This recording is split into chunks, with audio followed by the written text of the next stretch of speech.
জাহান্নাম থেকে বাঁচার পথ কি? তখন তিনি জাহান্নাম থেকে বাঁচার 3টি পথ বলেছিলেন। তার একটি বলেছিলেন, আমলিক লিসানাক, মুখ বন্ধ করো। মুখ বন্ধ রাখলেই জান্নাত হবে, মুখ খোলা রাখলেই জাহান্নাম হবে। মুখ বড় ভয়াবহ বস্তু, যা আপনি বুঝতে পারছেন না। রাসূল সাল্লাল্লাহু আলাইহি ওয়াসাল্লামকে রাসূল সাল্লাল্লাহু আলাইহি ওয়াসাল্লাম একদিন বললেন, সঙ্গী সাথী বলতে পারো মানুষকে পিছন দিক থেকে ধাক্কা মেরে জাহান্নামে নিক্ষেপ করে কি? সঙ্গী সাথী বলতে পারো মানুষকে পিছন দিক থেকে ধাক্কা মেরে জাহান্নামে নিক্ষেপ করে কি? সঙ্গী সাথী বলতে পারো মানুষকে পিছন দিক থেকে ধাক্কা মেরে জাহান্নামে নিক্ষেপ করে কি?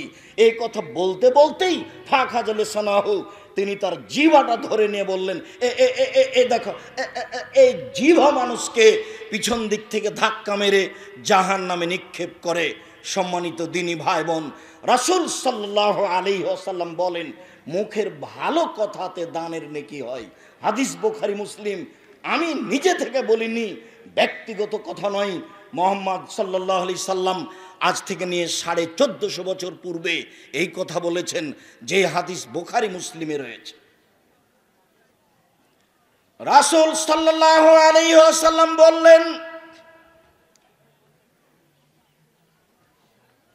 ওয়া ইয়াখতু খুতওয়াতান ও বিকুল্লি খুতওয়াতান ইয়াখতু ইলা সালাহ সাদাকা। মানুষ পায়ে হেঁটে সালাত আদায় করতে যায় মসজিদের দিকে, যতবার পা ফেলে ততবার দানের নেকি হয়। প্রত্যেক পদক্ষেপে দানের নেকি হয়। এই কথা রাসূল সাল্লাল্লাহু আলাইহি সাল্লাম বলেন। তার পরের বাক্যে বলেন, ও ইমাতাতুল আযানিত তারিক সাদাকা। যদি রাস্তাঘাট থেকে কষ্টদায়ক জিনিস সরিয়ে দেয় তাহলেও দানের নেকি হয়। আবু হুরায়রা রাদিয়াল্লাহু তাআলা আনহু বলেন, রাসূল সাল্লাল্লাহু আলাইহি ওয়াসাল্লাম বলেছেন, মাররা রাজুলুন বেগুসনে শাজারাতিন আলা জাহরিত তারিক। একদা আল্লাহর নবী রাস্তায়, আল্লাহর নবী বলেন, একদা এক ব্যক্তি রাস্তার উপরে একটা গাছ পড়েছিল, গাছের ডাল পড়েছিল। সেই ডালের পাশ দিয়ে হাঁটছিল। হাঁটতে হাঁটতে বলল, লান হইয়েন না, অবশ্যই আমি এই ডালটিকে রাস্তা থেকে সরিয়ে দিব, যাতে করে মানুষের কষ্ট না হয় চলাচলে। বুখারী মুসলিমের হাদিসে এসেছে, ফাউদ খেলা বেহিল জান্নাহ, তাকে জান্নাতে দেওয়া হয়েছে, সে জান্নাত পাবে। সম্মানিত দিনী ভাই বোন, বলছিলাম রাস্তা থেকে কষ্টদায়ক জিনিস সরিয়ে দেওয়ার বিনিময় জান্নাত। রাসূল সাল্লাল্লাহু আলাইহি ওয়াসাল্লামকে এক ব্যক্তি বলল, আল্লাহর নবী, আল্লিমনি শায়আন আনতাফিউ বিহি, আপনি আমাকে কিছু বলে দেন তো, যার বিনিময়ে আমি নেকি অর্জন করব, সফলতা অর্জন করব। তখন আল্লাহ রাসূল বললেন যে, আযলিল আযা মিনাত তরিক, তুমি রাস্তা থেকে কষ্টদায়ক জিনিস সরিয়ে দাও, তাহলে তুমি বেশি নেকি পাবে, সফলতা অর্জন করবে। রাসূল সাল্লাল্লাহু আলাইহি ওয়াসাল্লাম বলেন, মান জাহাজাহানিত তরিক হাজারান আও শাওকাতান আও আজমান, কেউ যদি রাস্তা থেকে পাথর, কাঁটা, হাড় হাড্ডি কোনো কিছু সরিয়ে দেয়, ফাজাহাজা নাফসাহু আনিন নারে, তাহলে সে নিজেকে জাহান্নাম থেকে সরিয়ে দিল। সব হাদিসগুলি বুখারী মুসলিমের। হরতাল তো বহু দূরের কথা। রাস্তাঘাট বন্ধ করা তো টোটালেই হারাম। সম্মানিত দিনী ভাই বোন, আমি বলছিলাম আল্লাহর নবী দানের নেকির অনেক পথ উল্লেখ করেছেন। তার একটি গুরুত্বপূর্ণ পথ উল্লেখ করেছেন, রাস্তাকে ঠিক করে দেওয়া। বাড়ির সামনে একটু গর্ত হয়ে আছে, 2টা লেবার দিয়ে আপনি ঠিক করে দিতে পারবেন, তা পড়ে আছে। কবে চেয়ারম্যান মেম্বার আসবে সেই দিন ঠিক করবে। মাস চলে, বছর চলে, ওইভাবেই পড়ে আছে, এইটা মোমেনের চিহ্ন নয়। বাড়ির পাশে রাস্তার উপরে একটা কুকুর মরে পড়ে আছে, যে পারবে সে সরাবে, আমার কি প্রয়োজন? এই মন্তব্য ইমানদার মানুষের নয়। নইলে ইমান কি জিনিস সেটাই বুঝে না, নইলে দান কি জিনিস তার জানা নাই, নইলে জীবিকা নির্বাহ এমনিতেই চলছে পশু প্রাণীর মতো।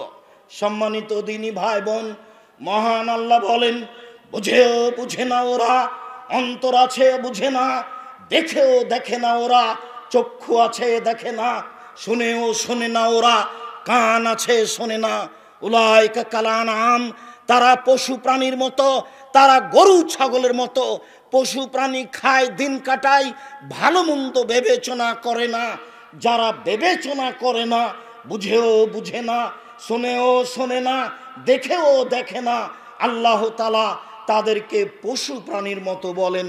সম্মানিত দিনী ভাই বোন, আবু হুরায়রা রাদিয়াল্লাহু তাআলা আনহু বলেন, রাসূল সাল্লাল্লাহু আলাইহি ওয়াসাল্লাম বলেছেন, পৃথিবীর মানুষ তাসাদ্দাকু, তোমরা দান করো, ফাইন্না ইয়াতি আলাইকুম জামানুন, অচিরেই এমন একটা সময় চলে আসছে, ইয়ামসির রাজুলু বিসাদাকাতিহি, সে দান নিয়ে রাস্তা রাস্তায় ঘুরবে, ফালা ইয়াজিদু আহাদান ইয়াকবালাহা, সে পাবে না কাউকে কে তার দান নিবে। দান নেওয়ার মতো কোনো মানুষ থাকবে না। আজও পৃথিবীতে এমন দেশ আছে যেখানে ফকির পাওয়া যায় না। রাসূল সাল্লাল্লাহু আলাইহি সাল্লাম এভাবেই বলেন, পৃথিবীর মানুষ তোমরা দান করো, এমন একদিন চলে আসবে যেদিন তুমি দান নিয়ে ঘুরবে কিন্তু তোমার কেউ দান নিবে না।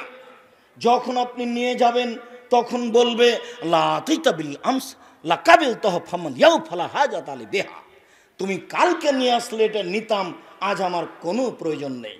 সম্মানিত দিনী ভাই বোন, রাসূল সাল্লাল্লাহু আলাইহি সাল্লাম পৃথিবীর সকল মুসলিম পুরুষ নারীকে এভাবে দান করার জন্য বলেন। আল্লাহ তুমি এই হাদিসগুলি বুঝে আমাদেরকে তো আমল করার তৌফিক দান করো।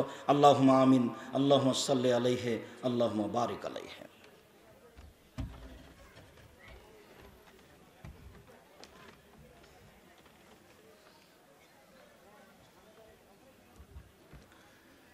আলহামদুলিল্লাহ ওয়াহদা, ওয়াসসালাতু ওয়াসসালামু আলা মান লা নাবিয়্যা বাদা।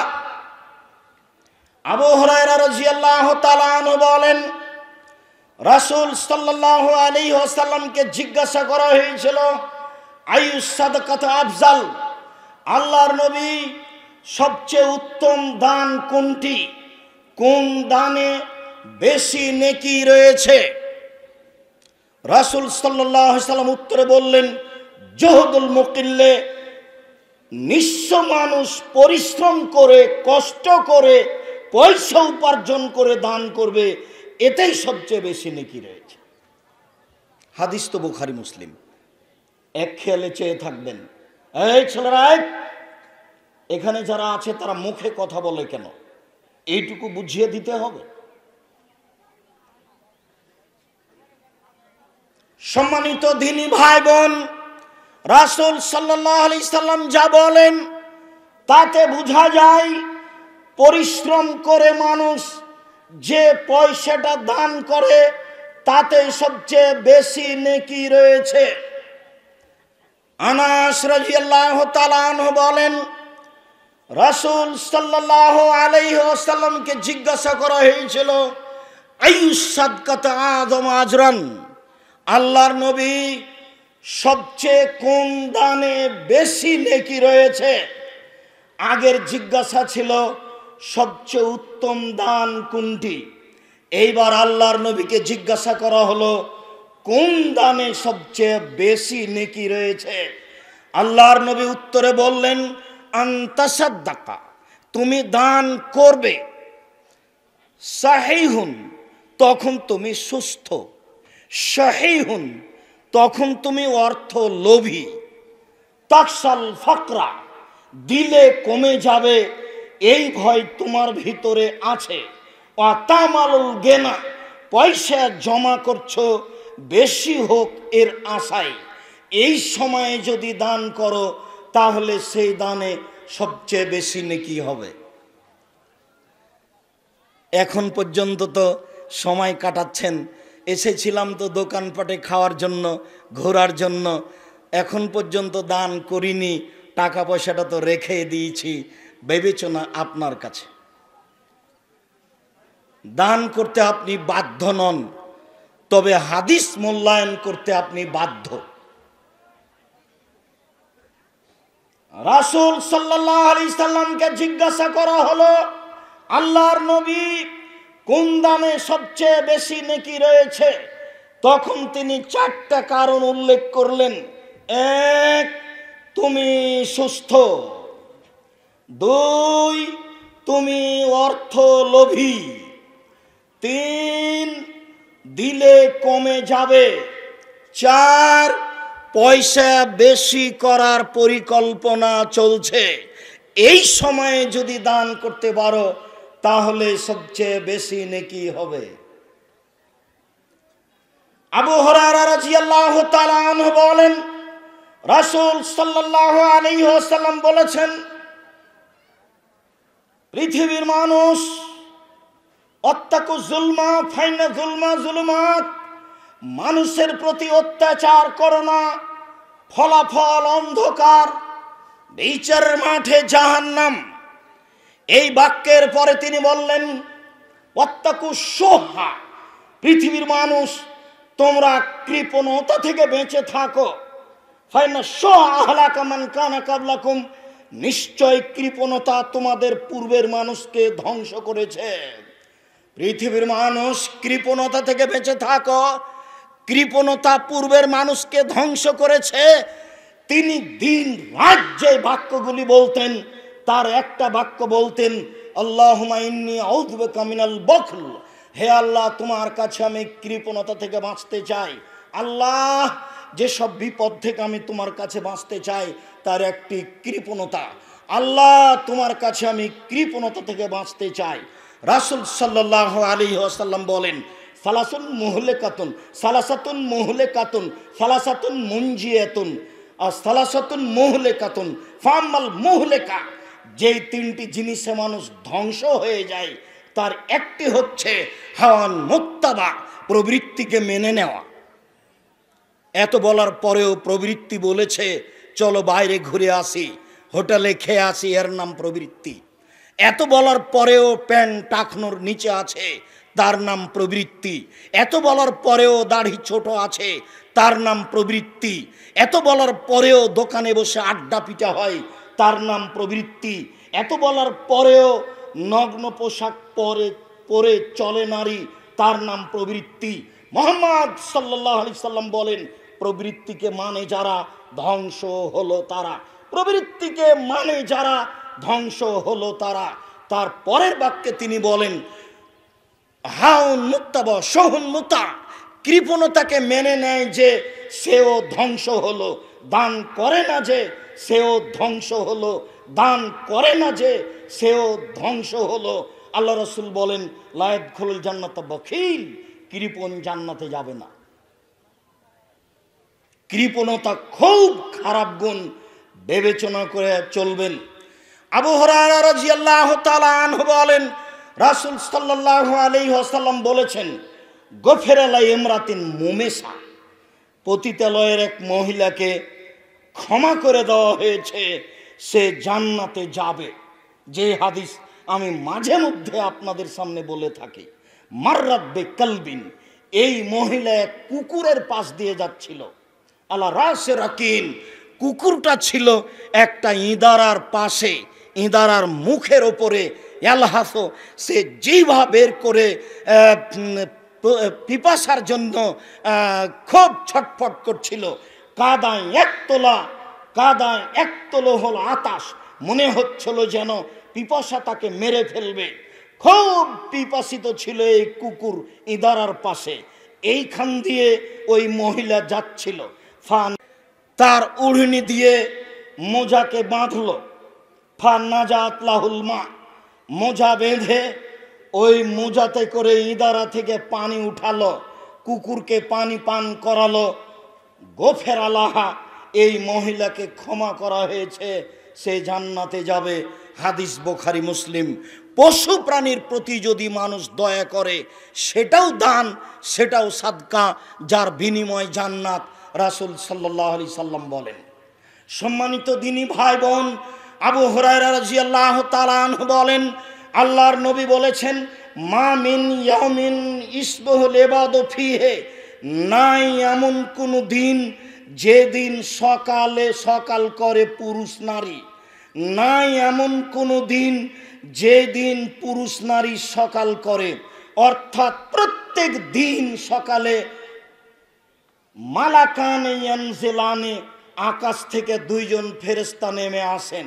ফায়াকুলু আহাদুহুমা, দুইজনের একজন বলে, আল্লাহুম্মা আতে লিকুল্লি মুনফিকিন খালাফ, আল্লাহ যে যতটুকু দান করলো তুমি তার ততটুকু পূরণ করে দাও। আল্লাহ যে যতটুকু দান করলো তুমি তার ততটুকু পূরণ করে দাও। আল্লাহ যে যতটুকু দান করলো তুমি তার ততটুকু পূরণ করে দাও। অপর ফেরেশতা বলে, আল্লাহুম্মা আমসিক লিকুল্লি মুনফিকিন আতে লিকুল্লি মুনফিকিন তালাফ, যে ব্যক্তি দান করলো না সে তার তুমি অর্থ সম্পদকে ধ্বংস করে দাও। যে পরিমাণ দান করলো না সেই পরিমাণ ধ্বংস করে দাও। যেই পরিমাণ দান করলো না সেই পরিমাণ তুমি ধ্বংস করে দাও। হাদিস বুখারী মুসলিম। আমি আপনাকে স্পষ্ট বুঝাতে পেরেছি কিনা? আমাদের আলোচ্য বিষয় সাধারণ দান। ইবাদতের জগতে সবচেয়ে শক্তিশালী ক্ষমতাধর ব্যতিক্রম ইবাদত হচ্ছে দান। দেখুন, আপনাদের দানের ব্যাপারে একটি ঘটনা শোনাই, বুখারীর ঘটনা।